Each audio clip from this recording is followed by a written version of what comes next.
the other way of looking at it, I mean, more provocative than the Russian occupation of Crimea, more provocative than the invasion of Ukraine proper, or more provocative than the use of nerve gas in the UK.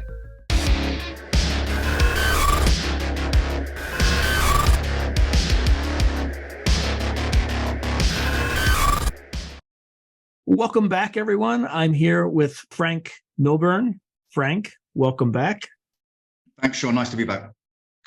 Now, today I'm going to talk about something that I haven't until recently talked about for a few months. I've kind of been focusing mainly on UFOs and the paranormal and disclosure and things like that. But since I have a former military intelligence professional here, we decided that we would also talk a little bit about the current situation in Russia, Ukraine, which I haven't, again, talked about for a while. So, Frank, what's your assessment of how the current Ukrainian counteroffensive is going? Because news appears to be somewhat sparse right now about, what stage it is, et cetera. Yeah, well, senior American military have said it's going slower than expected, but that is to be expected given the conditions on the ground. The Ukrainians as well have indicated that maybe it's not going as fast as they'd expect, but it's not really surprising. I mean, they don't have air superiority. The Russians have superiority in artillery, and also as well, it's a very, very long front, and the Ukrainians effectively have to mount, combined arms operations, to breach a series of defensive lines, not just one, but several defensive lines in depth, which have infantry dug in, which have anti-tank guided weapons dug in, Russians supported by, which are covering minefields. They've got, all their artillery is pre-prepared, their direct fire, their indirect fire is all prepared. And they have an advantage in military aviation as well, specifically attack helicopters. So traditionally in the military strategy, you say that you need a 3-to-1 advantage, to take on a well-dug-in defender. And also as well, I mean, if we compare this to the first Gulf War, the Ukrainians, they don't have overwhelming air defense. The Iraqis were pummeled by the Americans and the Allied forces for weeks prior to any ground offensive. And also because of the space in the desert that the Allies had, they were able to do a big left hook and effectively cut off the Iraqi troops who were in Kuwait, which the Ukrainians can't do because they can't go through Russian territory. And they can't use the American weapons that have been provided on Russian territory. So effectively, they are doing, full frontal assaults. Yeah, not only that, even if they did, I mean, there is space to maneuver in that area of Ukraine. It's extremely flat, especially in the south near Mariupol. But even if they were able to kind of use the space to do the big left hook, it's not like the Iraqis who didn't have satellites. The Russians will see them coming a mile away and have plenty of time to reposition.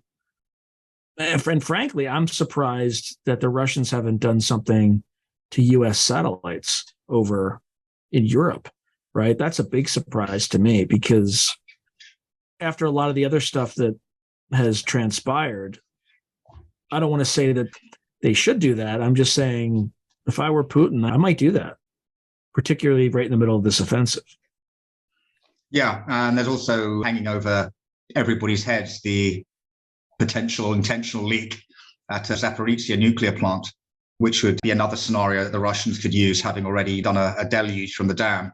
That would be something else that they could do. Actually, you raise a good point. Who do you think is responsible for that, blowing that dam? Well, I wasn't there, and I didn't see it for myself, but from reading of the kind of expert studies of it, it looks consistent with an explosion of munitions that were placed within the dam itself, rather than external artillery or strike by munitions launched by aircraft. But at the end of the day, the Russians were responsible for it. They held the ground. They were responsible for the dam. So I'd have to put the onus on them. Well, that seems kind of unfortunate for them because a lot of their own blokes got taken by surprise by it as well. But it does benefit them, net, it does benefit them because it would slow down any potential counteroffensive. Yeah. Usually that's the lens I look through is who does it benefit the most? So we have that incident, but a few months prior, we had the destruction of the Nordstream Pipeline, which it kind of the U.S. blames Russia, Russia blames the U.S., and I fail to see any possible advantage to the Russians doing that. And of course, there's the Seymour Hersh report that came out that says 2 divers, essentially, not Navy SEALs, but 2 divers did it. I think it was a unit based at Panama City, Florida. But the fact that the media was so incurious as to what the cause of that was, and also the Russians are spending millions of dollars repairing it, which also kind of leads me to believe that they didn't do it. What's your view on that particular incident? My view on that incident is that the Russians wouldn't benefit from it.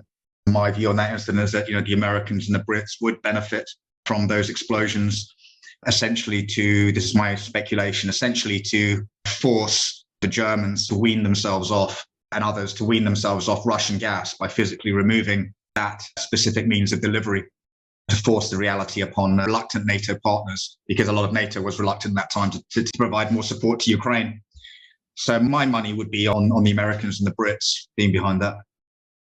Yeah, that's just speculation. I didn't mention. It could also be, I think the Brits could also very well be responsible for it. The Ukrainians, I don't think, while they would certainly have motivation to do it, I don't know if they have the capability to do it. I mean, I could be wrong, but we didn't even discuss them. And the other thing, too, is the reason why you keep it quiet is, or you deny it, is it's an act of war. I mean, there's no ands, ifs, or buts about it. So, again, I'm bracing for some sort of retaliation by the Russians, which at least we haven't seen overtly, but they've been taking a lot of hits and they've been pulling their punches, at least on the surface. Who knows what they're doing in private. But there've been reports from the Danes and the Swedes, the Norwegians and the Finns that they're, monitoring Russian ships in the Baltic, specifically in areas where there is, kind of like undersea infrastructure, whether it's, internet or anything else. But yeah, I mean, maybe those countries aren't aware who did it. Maybe they have an idea who did it, but they're not saying it publicly. And now would not be the time to say it publicly anyway.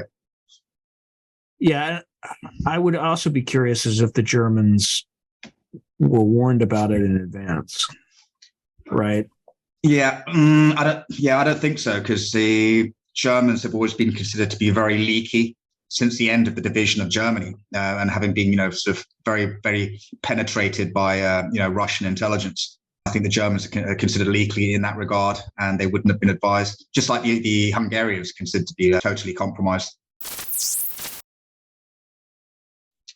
And also you had high-level politicians like Schroeder who are kind of like dug in, a bit like Berlusconi, sort of dug in very deeply with business interests in Russia, both friends of Putin. Schroeder very, very heavily dug in with Russian business interests. So I think the Germans in sum are considered to be unreliable in terms of keeping a secret ahead of the game. Interesting. Because, I mean, even for them, that could be something that would disrupt the NATO alliance. Right? Yeah. Particularly, yeah. I understand why we or the Brits may have done it. I thought it was a little bit too provocative in the sense that, you're inviting some sort of a counterattack or. Yeah, but then maybe in another sphere. The other way of looking at it, I mean, more provocative than the Russian occupation of Crimea, more provocative than the invasion of Ukraine proper, or more provocative than the use of nerve gas in the UK. Okay. You got me on nerve gas in the UK, right? I mean, that's an act of war. That. Yeah, the other two, they're not directly attacking either U.S. or British interests, right? They're attacking a neighbor. But yeah, using, what was the substance? It wasn't dioxin. They used Novichok. Yeah, and there's another one too. There's because that's the one that stops the heart. There's another one that was, it was a cafe that they essentially irradiated. It was polonium. Polonium, yeah. Poisoning. So, yeah. So they've got a long history of Russian oligarchs opposed to Putin, falling out of windows. The polonium case. They also, if you go all the way back to 1978, the Bulgarian dissident Georgy Markov, who was killed with a poison umbrella on London Bridge. And I think the umbrella was provided by the KGB to the Bulgarian intelligence service who carried out that hit, stabbed him with a poison umbrella. That was 1978. isn't that how Stalin killed Trotsky in Mexico City? Oh, that was a nice pick, yeah. But I mean, they've got a long history. Yeah. They've got a long history in London of, in the UK in general, of taking out dissidents and opponents. Okay, all right, that's fair. That's clearly an act of war. So, I mean, it was so graphic as well because Litvinenko, when he was poisoned, I mean, he took like a couple of weeks to die, didn't he? It wasn't like a slow death. You know, the bloke was in hospital, like wasting away with the cameras on him. I mean, it was horrific. And then with the Novichok, they had to demolish the house and remove it like piece by piece, where it'd been on the door handle because the thing was so like persistent and deadly. I mean, it really, really was a big deal. Yeah, it basically, it's like a permanent WMD. It wasn't wide scale, but it effectively was a persistent chemical attack, essentially, or biological attack, right? So chemical. Yeah, it's persistent chemical, right? It's not non-persistent, kind of goes away over time. But yeah, if it's persistent like that, that's not great. All right. So what do you make of this Prigozhin march on Moscow? Well, that's really, really interesting because I've been hearing sort of two sides to that. I mean, most of the kind of so-called sort of Russia, Kremlin watchers have been talking about how it's undermined Putin and showed him to be weak and all the rest of it. But like, I've been speaking to somebody who was very, very senior and who had just advised the chairman of the Joint Chiefs, was the senior advisor. And they're a Kremlinologist as well. They speak fluent Russian. They've been studying, Russia since long before I was born. And they said to me, no, it's Maskarovka. And that if Putin wanted Priggy dead, that was the words that they used, that he'd be dead. He'd have a poison umbrella, or he'd be drinking polonium tea or Novichok or whatever it is, or he'd have it in his underpants, right? And they said that they've got Prigozhin where they want him, which is in Belarus, and with Wagner going there as well. And they said, well, who benefits from it?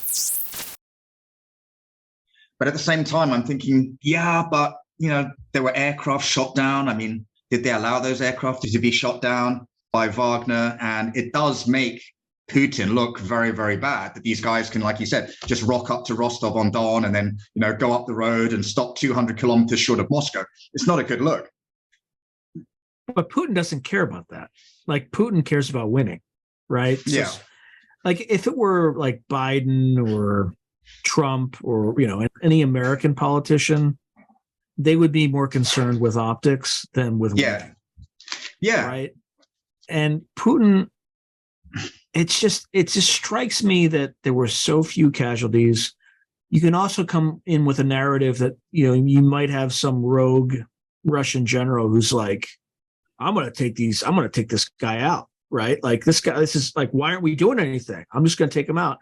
So, maybe Putin didn't authorize, maybe it was just somebody who was trying to demonstrate some aggressive initiative in taking this guy out. So, yeah, it's just, in a system that tightly controlled, it really suspends disbelief to believe that this guy could just march. And by the way, the other thing that drove me nuts about the press reports is there were no reports about discrete numbers. How many troops? How many tanks? Right? And again, this points to something we talked about in earlier episodes, where it actually suits the U.S. intelligence community not to release those numbers because the numbers were probably small. And it helps the Ukrainian effort if you create this narrative that there's this massive army that's marching toward Moscow, which, by the way, also kind of suits Putin's narrative a little bit too, because you can say, oh, it weren't that big, not that play that. And at the end of the day, everybody's focused on that. When if Prigozhin had just been exiled to Belarus, that's one thing. But the fact that all of Wagner's going there, yeah, and that there were reports of potentially, a year ago opening up a second front again, right, from Belarus. The fact that Putin recently moved TAC nukes up there potentially as a backstop, assuming this is what's really happening, which it may very well, we acknowledge the fact that it very well might not be. But if I were Putin and I did those two actions, what that tells me is by having TAC nukes in Belarus, you provide Lukashenko with the security to know that if he participates in a re-engagement in the Northern Front in Ukraine, that Putin can simply make a statement that Belarus is entering the conflict with me. If you attack or advance into 1 inch of Belarusian ground, I will use these TAC nukes on Kyiv. Yeah. Or in a NATO country. Or Poland or whatever. So if you just ignore what people are saying and just look at where all the chess pieces are moving, and the timing is also, you let the Ukrainian counteroffensive impale itself, that's the time to strike from the north. Open up another, and then just do what you wanted to do in the first place, which was rapidly advance to Kyiv, round up the leadership, shoot them, install your puppet, and the war's over. Right? And given kind of what we already did in the pipeline and things like that, I think Putin has every, well, you know what? You attacked me on the pipeline, so try to attack me again, see what happens. Yeah.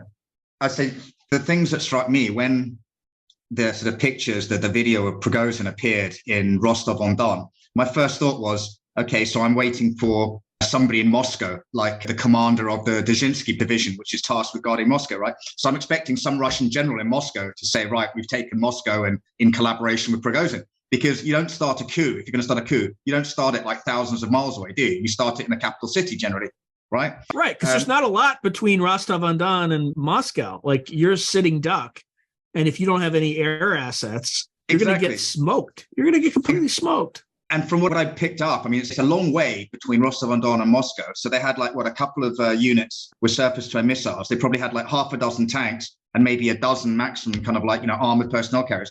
And it was in, I think, 3 or 4 columns. And most of the blokes were in kind of army lorries or commercial vehicles. So that doesn't strike me as a particularly potent force to cause a turn of regime in Moscow. By the way, where did you get those numbers? Because I didn't look too hard, but I was not able to find, because that's nothing. That's not even a motorized rifle company of equipment. Yeah, right? Exactly. It's like, I mean, you can't do anything with that. It's completely inert. Exactly. And also, I mean, even assuming they've got to Moscow, I mean, Moscow's a big place. There's millions of people. It's a built-up area. You round up all the cops. You give them all AKs. They've got snipers in the specialist among units. You stick them on the roofs. And, with 2,000 blokes, if you had 2,000 blokes, you're not going to be able to take the capital city. You'd have to start the coup or the uprising or whatever it is from within the capital city, seize the key points, not start thousands of kilometers away. That's what I found weird. So where did you find those numbers? I mean, I'm sure they're probably out there somewhere, but... From different podcasts and different newspaper articles, and also just studying the footage of what I saw. Yeah, just counting, right? Yeah.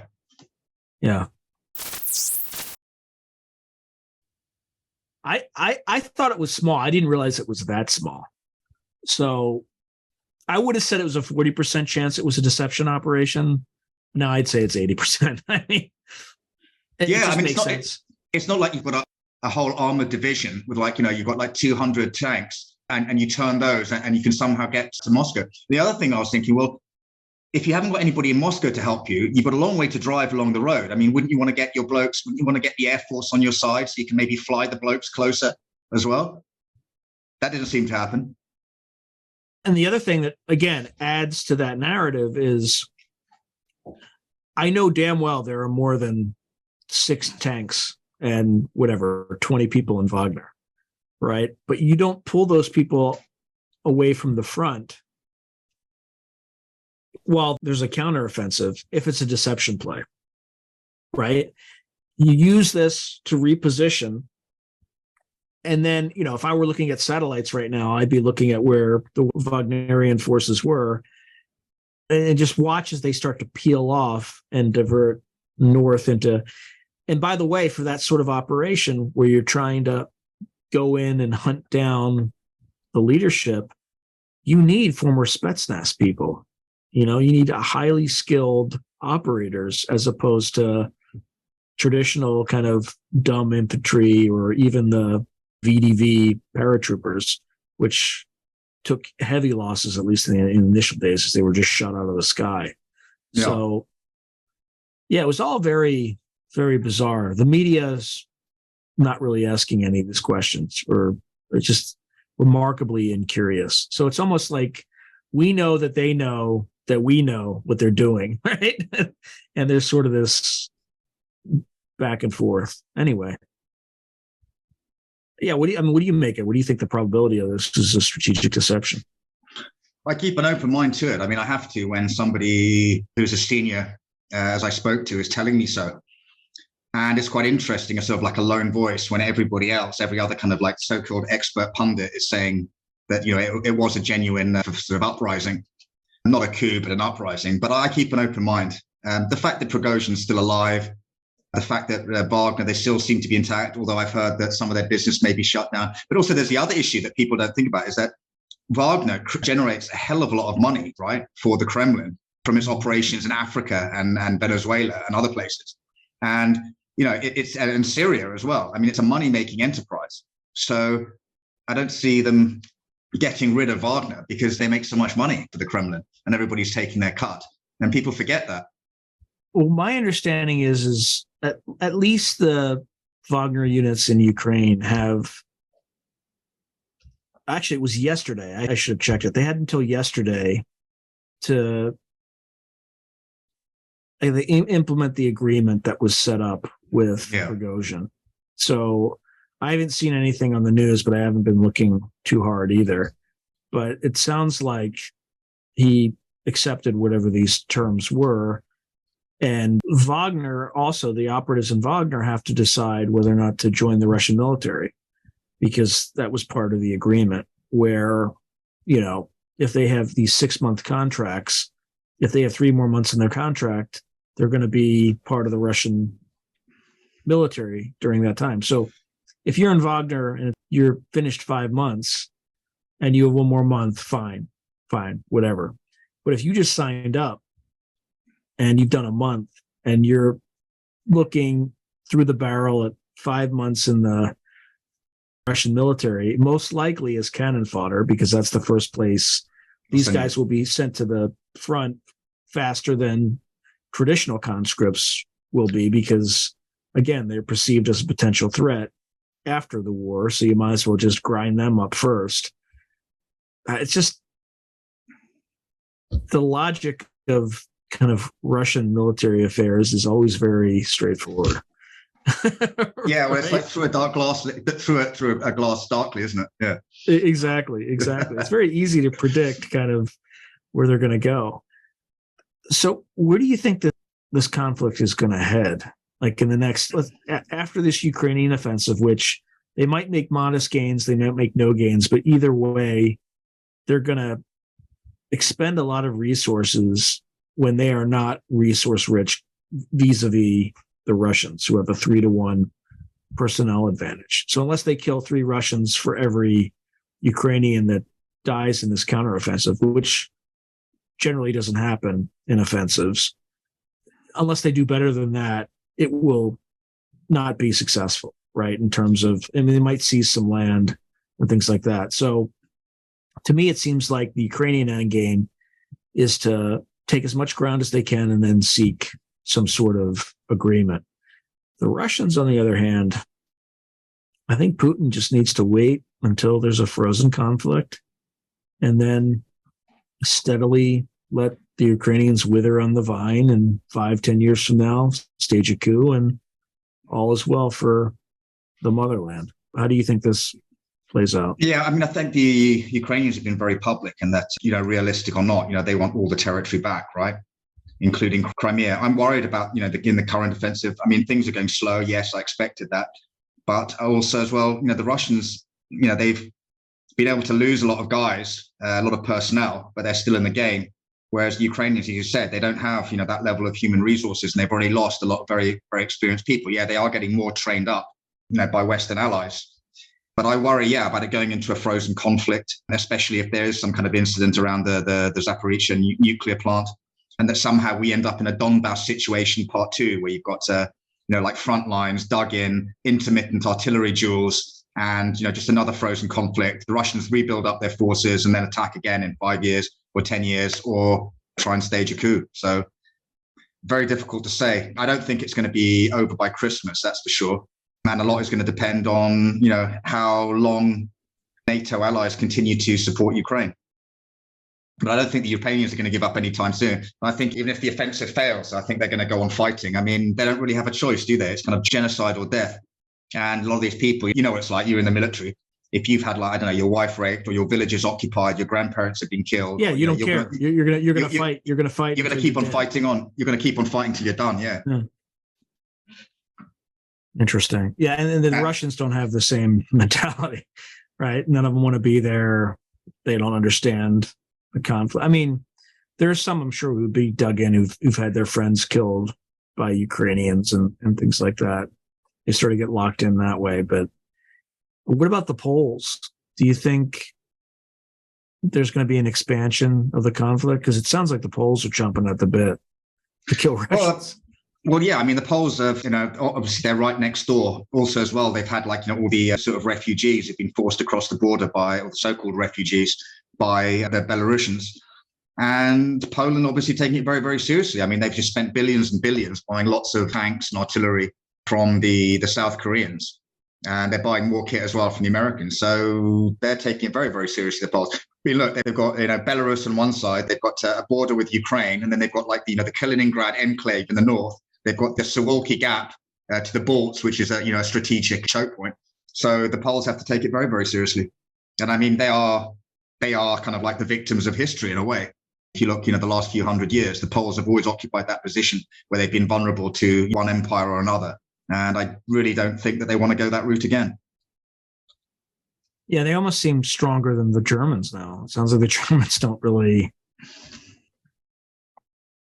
They've had their defense over the last 50 years subsidized by the UK and the United States. And it sounds like they're not necessarily... they're not ready. They're not ready if the Russians decide to go a little bit farther than anyone would expect. Well, the Germans they've eviscerated all their armed forces since 1989. Plus, on top of that, the German sort of anti-war culture, which they've had since the end of World War II. So the Bundeswehr is very good, but it's been absolutely eviscerated. I mean, how many of its aircraft are available at any one time? The number of tanks it has significantly reduced. They used to have thousands and thousands. Yeah, they don't take it seriously. The Poles do because they're right in it. The Balts take it very seriously too because they're right on the front line. So. Yeah, the Finns and, who would have thought that they'd be part of NATO at this point, right? That's another huge border that the Russians are going to have to. Yeah. Now, you mentioned earlier the Balts were reporting that these Russian ships were messing with undersea cabling and infrastructure. What do you think the Russians are doing down there? Well, I think the Russians would be looking at a situation, and kind of like, the sort of TTW transition to war. The Russians, they've had Nordstream done, so they'd be looking at, infrastructure that they can take out themselves. But the reports came really from the Swedes, the Norwegians, and the Finns. I mean, in any case, they keep a close eye on Russian submarines and what's going on and what's coming out of Kaliningrad, especially, and the Baltic Sea Fleet. But yeah, I think, the Russians are scoping those kind of operations they can carry out to damage infrastructure. I mean, it would be logical. I would if I were them. What about Transnistria and Moldova and Transnistria? Very interesting ones. I mean, there's a very small Russian sort of residue garrison. I think it's only about 300 to 600 blokes in Transnistria. I thought it was like 1,500. I thought it was like 1,500, but maybe, yeah. I mean, it's like a battalion and a support group. How combat effective are they? I don't know. I think it would cause more problems if the Transnistrian border with Ukraine were to come under Russian control, but I don't see that happening anytime soon. But they've still got, the propensity to cause mischief. And the Moldovans, they said a while back, a couple of months ago, that they were concerned about Russian influence in the country and the attempts to subvert the state. So that is a pressure point, certainly. And also another one is Serbia and Kosovo, right? Mm-hmm. The Russians will be, gleeful about that. And also as well, the Bosnian Serbs in the confederation with the Croats and the Bosniaks in the former Yugoslavia, right? So the Bosnian Serb nationalists there, it's kind of subverting the process, which is already a weak government with the Bosniaks and the Croats. So those are all kind of pressure points as well that Russia can use, because it ties down NATO's sort of, political and potentially military effort as well. What other courses of action do you think the Russians have to strike back at NATO in a plausible, deniable way? Well, I think they'd have to be very careful, and I'm speculating here, but I think it's going to be much more under the radar than when they did like the Novichok in the UK. I think it's going to be much more about subverting processes, maybe industrial capabilities, maybe some kind of like random acts of terrorism that they support. But I think they're going to be very wary about committing anything that can be construed as an overt act of war against NATO, because I think NATO has shown that it does have teeth and that it does have unity, and that, by invading Ukraine, even the Finns come running and knocking on the NATO door. So I think the Russians have got to be very careful. But, I never underestimate them. There's that fantastic series of papers. I think it's from the Center for Strategic and International Studies, or one of the American think tanks. It's called the Kremlin's Playbook. And it's of details over the last sort of decade, all their kind of influence operations like throughout Europe. I mean, they're very, very devious, very, very devious, the Russians. They're very good at what yeah, they do. Right. I don't put anything past them, and I don't underestimate them. I mean, they didn't seem to be that great during Euromaidan. I mean, they had, everybody goes, oh, it was a CIA-inspired coup. But, there are a lot more FSB officers, to my knowledge, who were actually in Kyiv at the time, trying to keep Ukraine kind of like, pro-Russian. And also as well, the FSB seemed to have done, pretty dismally within Ukraine as well, because the Russians expected to do like a 100-hour operation, maybe a week max. And that, collaborators who were on the FSB payroll would kind of come out of the cracks in Kyiv and help effect a Russian takeover. And that didn't happen. So I think the FSB has lost a lot of sort of respect and clout within Russia. So what's the difference between FSB and SVR? Like what's Yeah, they're both sort of offshoots of what was then the KGB. But the FSB is like the internal security service, basically the counterintelligence and security service, and then the SVR is the foreign intelligence service. And then you've got the GRU, which is the military intelligence service.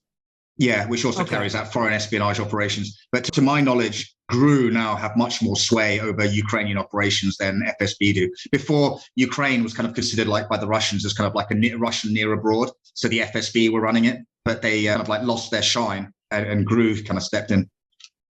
Okay, so the FSB is not entirely like, but it's kind of like FBI, sort of. Yeah, probably more like MI5. Yeah, and then MI6 would be like the SVR. Okay, all right, that makes sense. Except both FSB and SVR and GRU have their own Spetsnaz units, which they can use both internally in Russia and for foreign operations.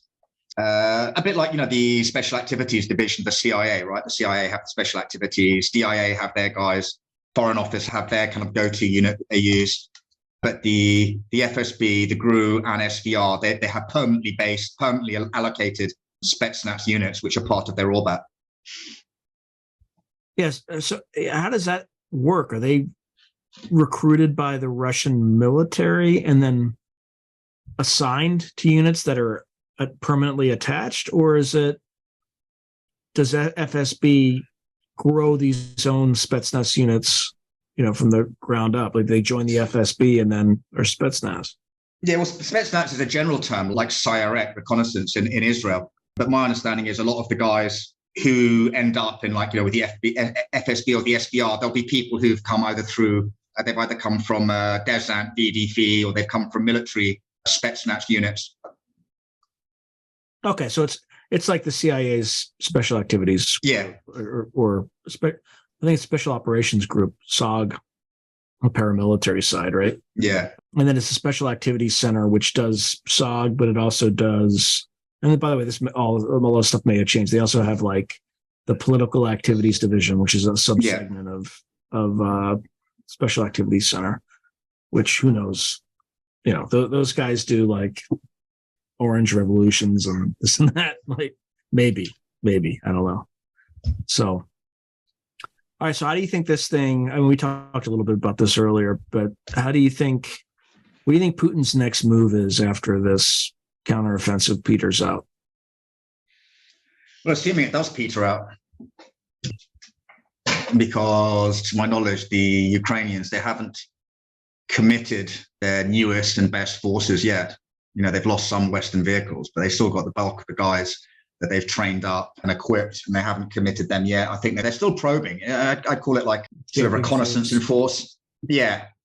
But assuming I think Putin is going to look for the easy way, which is a frozen conflict.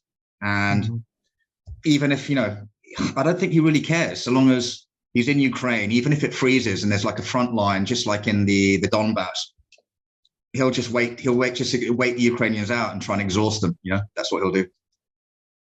Yeah. In the absence, that's what I would.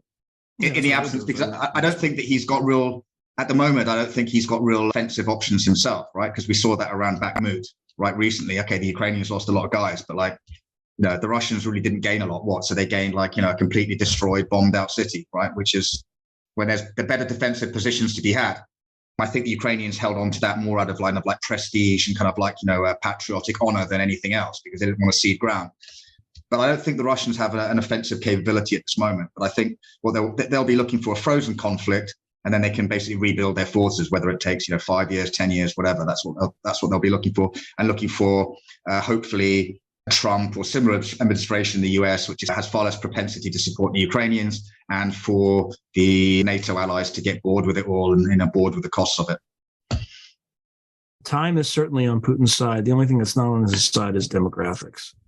Because there's going to be fewer and fewer fighting age men, not only because they're being lost in the current conflict, but also because Russian women are having fewer and fewer babies. So I don't know how this thing ends, but it's it's going to be this miasma of a conflict that just gets styed and rots. I don't know. All right, my friend, I think we probably exhausted this topic, but we hit a few nails on the head. Yeah, I hope the Ukrainians do well. My worry is, though, I think they only have 9 brigades that are, and as you know, a brigade ain't that big. Yeah. And the Russians have, that's what they do. From going all the way back to the Battle of Kursk, Prokhorovna and all that, they dial in defenses in depth pretty well. They're experts at that. And they also have, much more, or use artillery much more than any Western power does. So, we're more precise, but they can put more steel on the ground than we can. So it'll be interesting to see what happens. I hope they do well, but I think the Ukrainians just need to make a huge advance and then try to get this to the peace table. Otherwise, it's going to just take a long time and rot. I hope they can cut off Russian forces in the east from Russian forces in Crimea by going through Volodar or somewhere like that, maybe down to Mariupol. I hope so. But, like you said, the Russians are good at defense. All right, my friend. Always a pleasure. And I really enjoyed our talk. Likewise. Thank you very much, Sean. If you enjoyed this video, please click on like, subscribe, and the notification button so that you're alerted anytime I post something new.